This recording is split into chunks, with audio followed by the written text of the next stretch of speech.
இப்ப உங்களுக்கு ஒரு சின்ன கதை சொல்ல போறேன், கேட்டுக்கோங்க. புத்திசாலி நாய் மட்டும் எலும்பு. ஒரு வீட்டுல ஒரு நாய் இருந்துச்சாம். அதுக்கு எலும்புனா ரொம்ப பிடிக்குமா. ஒரு நாள் அது பெரிய எலும்ப கண்டுபிடிச்சிது. அப்ப சொல்லிச்சான், இது என்னோட தான், யாருமே எடுத்துக்க கூடாதுன்னு சொல்லிச்சுது.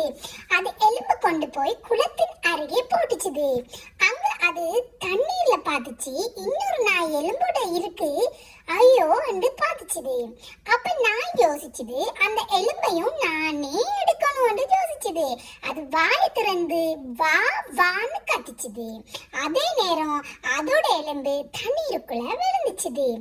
நாய்க்கு ஷொக் ஆயிருச்சு. ஐயோ, என்ன பார்த்து நானே குலைச்சிட்டனே என்று சொல்லிச்சுது. உடனே பேராசப்பட்டா இருக்கிறதும் போயிரும். ஆகவே யாருமே பேராசப்படாம